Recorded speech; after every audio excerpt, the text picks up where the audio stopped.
Hello students, फिर से स्वागत है आपका मेरे यूट्यूब चैनल पर। तो चलिए आज का वीडियो शुरू करते हैं। आज का हमारा पहला टॉपिक है सारणिक का किसी संख्या से गुणा। यदि हम सारणिक का गुणा किसी संख्या k से करें तो k का गुणा सारणिक की किसी पंक्ति या स्तंभ के सारे एलिमेंट के साथ होता है, संपूर्ण सारणिक के एलिमेंट के साथ नहीं। इसके लिए हम एक एग्जाम्पल लेते हैं। मान लीजिए मैंने एक सारणिक ए लिया है, तो 3 गुणा सारणिक ए का मतलब आएगा 3 गुणा में इस सारणिक ए को लिख लिया।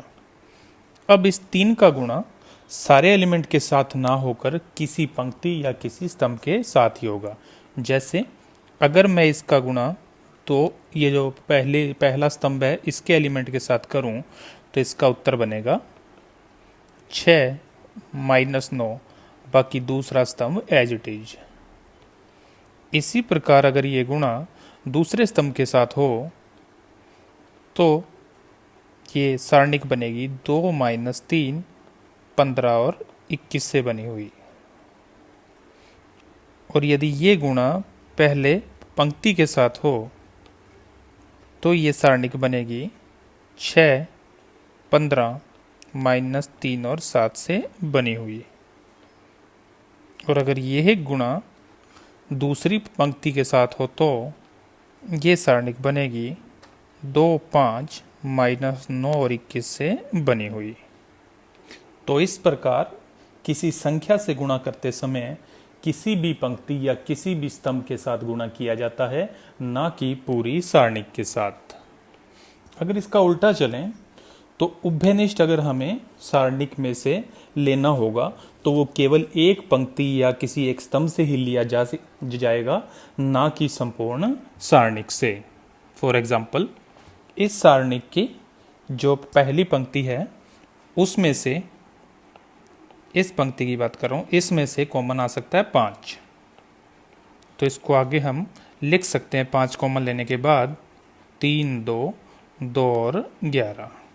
तो इस प्रकार जब भी हम कॉमन लेंगे तो वो केवल एक पंक्ति या एक स्तंभ में से ही लेंगे, ना कि पूरी सारणिक में से।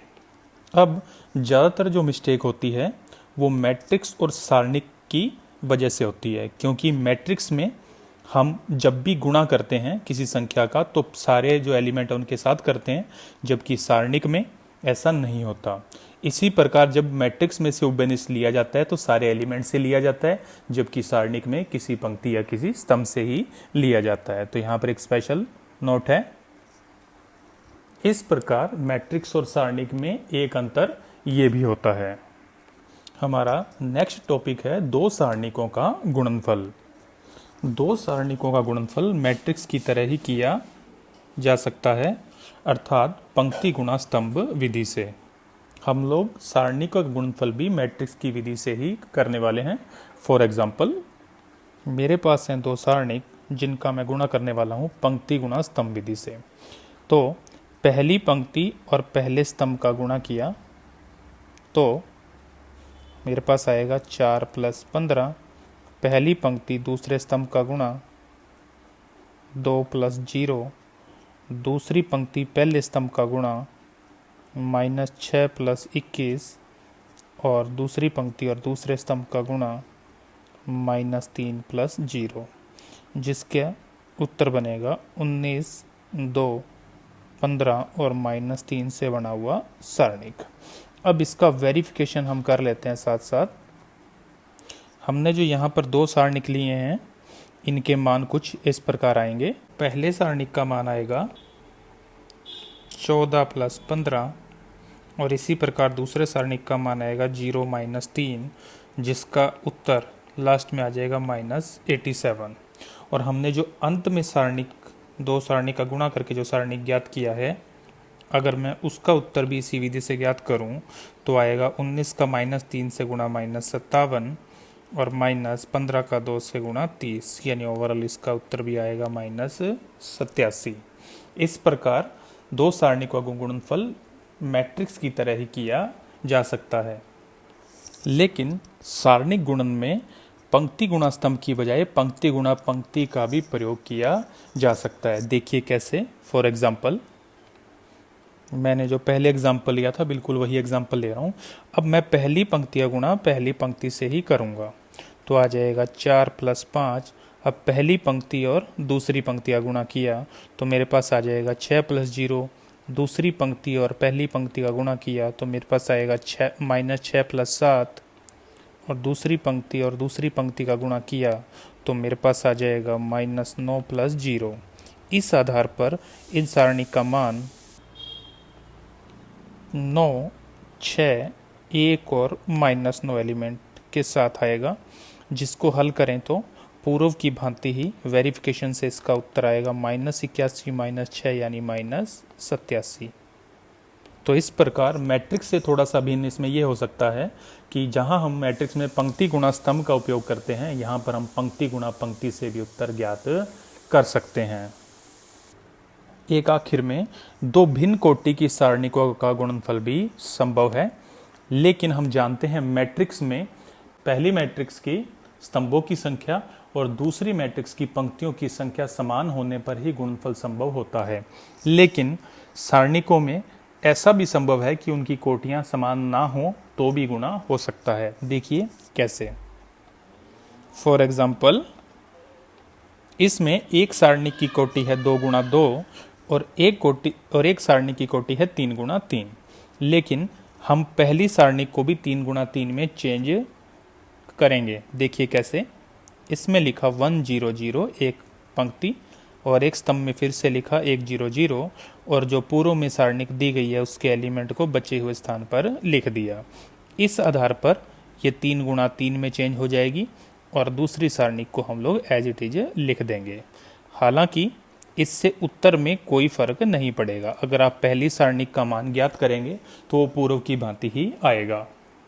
अब इन दो सारणिकों पर हमने पंक्ति गुणा स्तंभ वाला मेथड यूज किया, तो इन दोनों सारणी का गुणा से बनेगा 1 0 0, 0 19 2 और 0 15 - 3 से बना हुआ सारणिक, जिसकी कोटि है 3 × 3।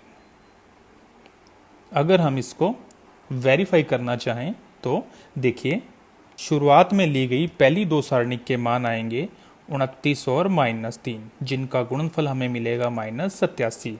और आखिर में जो हमारे को उत्तर मिला है दो सारणिकों के गुणनफल से, अगर हम उसको हल करेंगे तो वहाँ से आएगा -57 - 30 यानी -87, जो कि ये सिद्ध कर रहा है कि इस प्रकार दो भिन्न कोटि की सारणिकों का गुणनफल भी संभव है। अगला हमारा टॉपिक है एलिमेंट्री ऑपरेशंस या प्रारंभिक संक्रियाएं।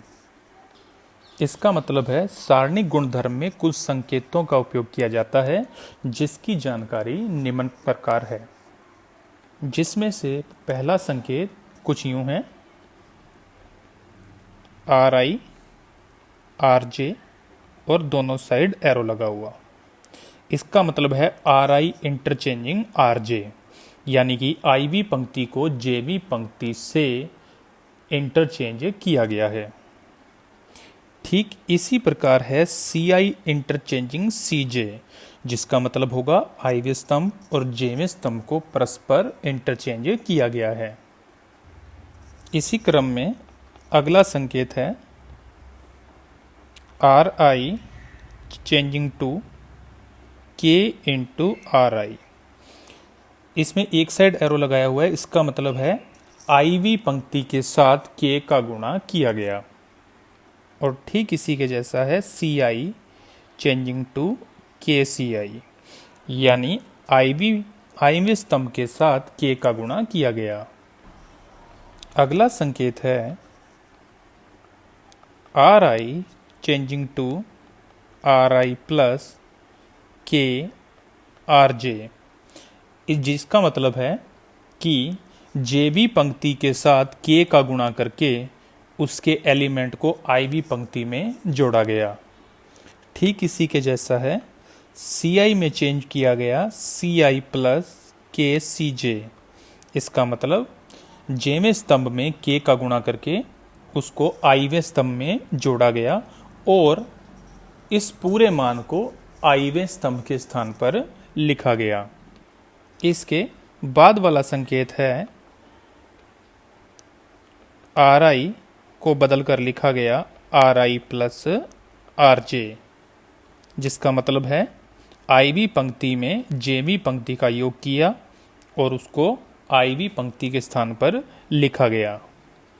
इसी प्रकार आर आई में बदला गया are I minus R J, यानी कि आर आई को बदल कर लिखा गया are I minus R J, यानी आईवी पंक्ति और जेवी पंक्ति का अंतर किया गया।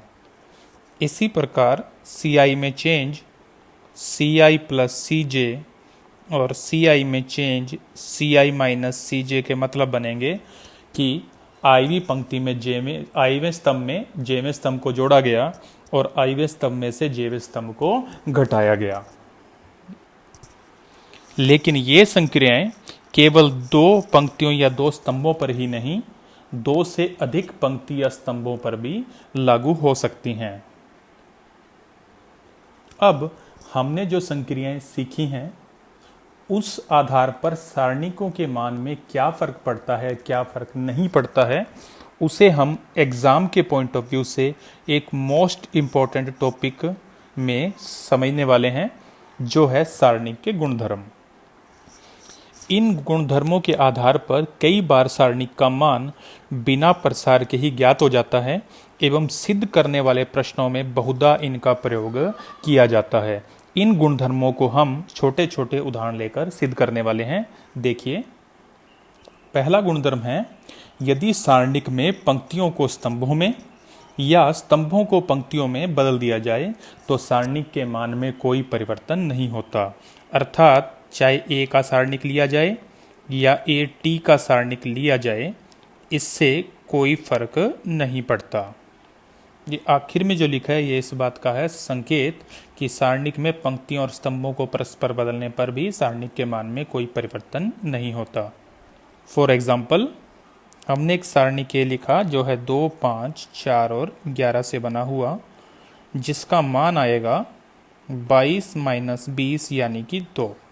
अब अगर इस सारणिक में पंक्तियों को स्तंभों में बदल दिया जाए तो पहली पंक्ति है 2, 5 से बनी हुई, जिसका हमने स्तंभ बना दिया, और दूसरी पंक्ति है 4, 11 से बनी हुई, जिसका हमने स्तंभ बना दिया। इसका मान भी अगर हम ज्ञात करें तो आएगा 22 माइनस 20 यानी कि 2। तो इससे स्पष्ट होता है कि किसी सारणिक में पंक्तियों और स्तंभों को परस्पर बदलने पर भी सारणिक के मान में कोई परिवर्तन नहीं होता। दूसरा गुणधर्म है, यदि किसी सारणिक में किन्हीं दो पंक्तियों या स्तंभों को परस्पर बदल दिया जाए, यानी इंटरचेंज कर दिया जाए आपस में किन्हीं दो पंक्तियों या दो स्तंभों को, तो सारणिक का चिन्ह बदल जाता है। यानी अगर उसके चिन्ह में लिखा हुआ है प्लस तो सारणिक के आगे बन जाएगा माइनस, और अगर सारणिक के आगे माइनस है तो बन जाएगा प्लस। मेरे कहने का मतलब, अगर हम ये इंटरचेंजिंग करने वाले हैं आर आई को आर जे से या सी आई को सी जे से, इंटरचेंज करते ही सारणिक के मान का चिन्ह बदल देना है। उदाहरण के लिए मैंने एक सारणिक लिया है पूर्व की भांति ही, जिसका उत्तर हम जानते हैं 22 माइनस 20 यानी कि 2 आएगा। अब यदि मैं पहले स्तंभ को दूसरे स्तंभ से बदल दूं, यानी C1 इंटरचेंजिंग C2, तो दूसरे स्तंभ को पहले स्थान पे लिखा और पहले स्तंभ को दूसरे स्थान पर, तो देखिए इसका मान किस प्रकार बदल जाएगा। ऐसा करते ही इसका उत्तर आएगा 20 माइनस 22 यानी कि -2, यानी जो पहले उत्तर आ रहा था +2 अब क्या बन गया -2। तो जब भी हम किन्हीं दो पंक्तियों या दो स्तंभों को आपस में इंटरचेंज करें तो हमें सदैव बैलेंस करने के लिए सारणिक के मान का चिन्ह बदल देना चाहिए। हमारा अगला गुणधर्म है, इस गुणधर्म में यदि किसी सारणिक की कोई दो पंक्ति या स्तंभ एक समान हो, यानी उनके सारे एलिमेंट एक जैसे हों, संगत, पहले पहले के साथ, दूसरा दूसरे के साथ और तीसरा तीसरे के साथ, इस प्रकार, या उनका अनुपात एक समान हो, तो सारणिक का मान 0 होगा। ये एक अत्यंत महत्वपूर्ण गुणधर्म है। यानी मेरे कहने का मतलब, कोई आईवी पंक्ति यदि जेवी पंक्ति के समान हो या कोई आईवा स्तंभ जेवें स्तंभ के समान हो या किन्हीं दो पंक्तियों या दो स्तंभों का अगर अनुपात लेकर देखा जाए तो एक निश्चित अनुपात यानी कि के आ रहा हो, तो ऐसी सारणिक का मान 0 होता है। फॉर एग्जाम्पल मैंने एक सारणिक ली है, ध्यान से देखिए, इसमें C1 स्तंभ और C3 स्तंभ एक जैसे हैं, तो इसका मान हम सारूस चित्र से ज्ञात करते हैं, जिसमें पहले दो स्तंभों को मैंने लिख लिया। अब इसके जो अग्र विकर्ण हैं उनका गुणा करते हैं, जो कि इस प्रकार किया जाएगा, आपको याद ही होगा, जिनका गुणनफल आएगा 20 + 6 + 14। इसके बाद इसके पश्च विकर्णों का गुणनफल देखते हैं, ये क्या आएगा। ये आएगा 20 + 14 + 6, जिसको हल करने पर पूर्व की भांति ही उत्तर हमें मिल जाएगा 0। तो यहाँ से ये बात स्पष्ट हो रही है कि कोई दो स्तंभ एक समान है तो सारणिक का मान 0 आ रहा है। इसी प्रकार अगर कोई दो पंक्तियाँ भी एक समान होंगी तो सारणिक का मान 0 ही आएगा। एक और एग्जाम्पल हम लोग इसके साथ सॉल्व करने वाले हैं। इस एग्जाम्पल में आप देखिए कि पहला स्तंभ और जो तीसरा स्तंभ है उनके अनुपात एक जैसे आ रहे हैं, यानी 2 और 4 का अनुपात, 1 और 2 का अनुपात और 2 और 4 का अनुपात, ये हमेशा एक जैसे आ रहे हैं। तो इसका मान भी हम सारूस विधि से ज्ञात करते हैं। तो 2 1 2 और 3 5 7, यानी पहले दो स्तंभों को हमने लिख दिया और पूर्व की भांति ही इसका हम हल करते हैं, तो इसका उत्तर भी हमें मिलेगा 0। तो इस प्रकार ये भी एक इम्पोर्टेंट गुणधर्म है जिसको हमें हमेशा याद रखना चाहिए कि दो पंक्तियां या दो स्तंभ समान, या दो पंक्तियां और दो स्तंभों के जो एलिमेंट है उनका अनुपात एक जैसा हो तो सारणिक का मान हमेशा 0 होगा। इसके बाद है गुणधर्म नंबर 4। यदि किसी सारणिक में किसी पंक्ति या स्तंभ के सारे एलिमेंट 0 हों तो उस सारणिक का मान 0 होता है। फॉर एग्जाम्पल मैंने एक सारणिक लिया है जिसमें पहले स्तंभ यानी कि C1 के सारे एलिमेंट 0 हैं। तो चलिए देखते हैं सारूस विधि से इसका मान कितना आएगा। इसके लिए इसके पहले स्तंभ को और दूसरे स्तंभ को लिख लिया। इसके जो अग्र विकर्ण और पश्च विकर्ण के मान हम अगर ज्ञात करें तो हमें उत्तर मिलेगा 0 + 0 + 0 -0 + 0 + 0, यानी ओवरऑल इसका आंसर बनेगा 0। इसी प्रकार अगर किसी सारणिक में किसी पंक्ति में भी सारे एलिमेंट 0 हों तो उस सारणिक का मान भी 0 ही होगा। अगला है गुणधर्म नंबर 5 कि अगर हम चेंज करने वाली संक्रिया Ri, जिसमें Ri बदल जाता है Ri + K Rj में, यानी जेवीं पंक्ति में k का गुणा करके आईवीं पंक्ति में जोड़ा जाए, या जेवें स्तंभ में k का गुणा करके आईवें स्तंभ में जोड़ा जाए, तो भी सारणिक के मान में कोई परिवर्तन नहीं आता। फॉर एग्जाम्पल मैंने एक सारणिक A लिया है जिसका मान मैं पहले से ज्ञात कर लेता हूँ, तो आ जाएगा 14 - 15 यानी -1। मैं इसके अंदर एक संक्रिया लगा रहा हूँ जिसका मतलब मैं ले रहा हूँ R1 में चेंज करके लिखना है R1 + R2। इस आधार पर जो सारणिक बनेगा उसमें हमें क्या करना है, हमें R2 में कोई चेंज नहीं करना है, ये एज इट इज लिखा जाएगा और हमें R1 के स्थान पर चेंज करना है, जो कि R1 और R2 के संगत अवयव का जोड़ होगा, यानी इनका योग करेंगे तो बन जाएगा 5 और 12। अब हम इसका उत्तर भी याद करते हैं तो देखते हैं कितना आएगा। ये आएगा 35 - 36 यानी कि -1। अब मैंने इस संक्रिया में k का मान 1 लिया था इस संक्रिया में और देखा कि इससे सारणिक के मान में कोई फर्क नहीं पड़ा। हम पुनः सारणिक A को लिखते हैं जिसका मान पूर्व की भांति हमने ज्ञात कर रखा है -1। इसमें R1 में चेंज कर रहे हैं R1 - R2, यानी मैंने k का मान लिया -1। तो देखते हैं इस सारणिक में क्या चेंज आता है। R2 में कोई चेंज नहीं आएगा और R1 के स्थान पर हम R1 और R2 के एलिमेंट का अंतर लेंगे, यानी इन बॉक्स वालों का एलिमेंट जो अंतर है वो लेंगे। तो हमारे पास आएगा -1 और -2। अब यदि इसका भी मान ज्ञात किया जाए तो आएगा -7 और +6, यानी ओवरऑल आंसर में कोई फर्क नहीं पड़ेगा।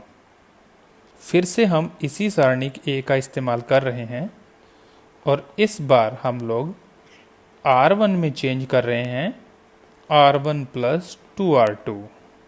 देखते हैं इससे क्या फ़र्क पड़ने वाला है। मान इसका पूर्व की भांति -1 आया तो इसका मतलब इन संक्रियाओं से सारणिक के मान में कोई फर्क नहीं पड़ेगा। सबसे पहले जिसमें कोई चेंज नहीं है वो R2 है, और R1 में जो चेंज करना है वो किस प्रकार करना है कि इसके एलिमेंट को पहले 2 से गुणा किया और उसके बाद ये वाले एलिमेंट जोड़ दिए। तो 3 का 2 से गुणा 6, 6 और 2 मिलकर बन जाएगा 8। 7 का 2 से गुणा 14 और 14 में 5 जोड़ा तो आ गया 19। अब इसका मान भी ज्ञात करते हैं जो कि आएगा 56 - 57 यानी -1। तो इन 3 उदाहरणों से ये स्पष्ट है कि उपरोक्त संक्रियाओं से सारणिक के मान में कोई फर्क नहीं पड़ता। ये गुणधर्म 3 या 3 से अधिक पंक्ति और स्तंभों वाले प्रश्नों में भी समान रूप से लागू होता है। आप चाहें तो 3 पंक्तियों या 3 स्तंभों को एक साथ ही रूपांतरण में प्रयोग में ला सकते हैं। अगला है गुणधर्म नंबर 6। यदि किसी सारणिक में किसी पंक्ति या स्तंभ के प्रत्येक अवयव को k से गुणा कर दें तो सारणिक का मान भी k गुणा हो जाता है। यानी इसका मतलब है अगर हम Ri में चेंज कर रहे हैं k इंटू Ri, या हम Ci में चेंज कर रहे हैं k इंटू Ci, तो इससे उस सारणिक का मान भी k गुणा हो जाएगा। फॉर एग्जाम्पल, मैंने एक सारणिक लिया है जिसमें एलिमेंट हैं 3, 2, 5 और 11, और इस आधार पर इस सारणिक का मान आएगा 33 - 10 यानी कि 23। अब यदि मैं R1 के साथ 5 का गुणा कर दूं तो देखिए, तो जो पहली पंक्ति है उसके प्रत्येक अवयव के साथ 5 का गुणा किया जाएगा तो हमारे पास आ जाएगा 15 और 10। R2 में कोई चेंजिंग नहीं करनी है, 5 और 11। अब मैं इसका मान ज्ञात करता हूँ। इसका मान आएगा 165 - 50, यानी कि इसका उत्तर आ जाएगा 115। ध्यान से देखिए ये उत्तर क्यों आ रहा है, क्योंकि 115 का मतलब होता है 5 गुणा में 23। अगर मैंने पंक्ति या स्तंभ का 5 से गुणा किया है तो सारणिक का मान भी 5 गुणा हो गया। इस गुणधर्म में बैलेंस करने के लिए अगर हम किसी पंक्ति या स्तंभ में, जैसे इसमें मैंने 5 से गुणा किया है, तो आपको हमेशा सारणिक के बाहर 1/5 को लिखना चाहिए जिससे मान बैलेंस रहे। यानी बाहर 1/5, बाहर 1/5, जिससे आखिर में 5 से 5 कैंसिल होकर वापस उत्तर कितना बन जाएगा 23। तो जब भी आप इस गुणधर्म का प्रयोग करें तो बैलेंस करने के लिए बाहर उसी संख्या से भाग लगा दें जिस संख्या से आपने पंक्ति या स्तंभ को गुणा किया है। इसका अगला गुणधर्म है गुणधर्म नंबर 7। यदि किसी सारणिक में कोई पंक्ति या स्तंभ का प्रत्येक एलिमेंट 2 या अधिक संख्याओं का योग हो तो उस सारणिक को उसी कोटि या क्रम की 2 या अधिक सारणिकों के योग के रूप में व्यक्त किया जा सकता है। जिसका मतलब कुछ इस टाइप से है।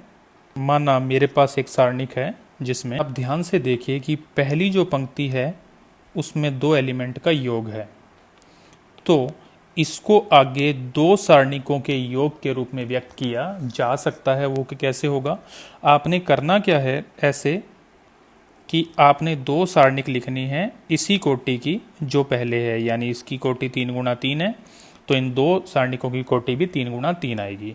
अब जो बची हुई 2 पंक्तियां हैं जिनमें किसी का भी योग नहीं है, उनको आपने एज इट इज लिख देना है दोनों में ही।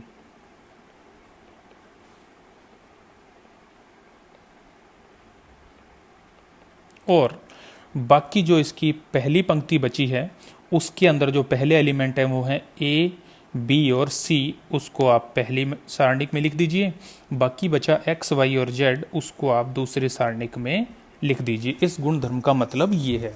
तो इसका मतलब ये हुआ कि अगर ऐसा भी कर दें तो भी मान में, अंतिम मान में कोई फर्क नहीं पड़ेगा। इसके लिए हम एक छोटा सा उदाहरण लेके, मान लीजिए मेरे पास एक सारणिक है 8, 9, 11 और 13 से मिलकर बनी हुई, जिसका मान अगर हम ज्ञात करें तो आ जाएगा 104 माइनस 99 यानी कि 5। अब आप ध्यान से देखिए, जो 8 है उसको लिख सकते हैं 5 + 3 और 9 को लिख सकते हैं 7 + 2। दूसरी पंक्ति को बिना कुछ चेंज किए लिख दिया। इसके बाद इसको दो सारणिक के रूप में, योग के रूप में व्यक्त करते हैं, जिसमें दूसरी जो पंक्ति है उसमें कोई चेंज नहीं, और पहली पंक्ति में, पहली सारणी में आएगा 5 और 7 और दूसरी सारणी में आएगा 3 और 2। अब इनके मान भी ज्ञात करते हैं। अगर इन दोनों का योग 5 आता है तो इसका मतलब ये गुणधर्म सत्य है। तो इसका उत्तर बनेगा 65 माइनस 77 प्लस इसका आएगा 39 माइनस 22।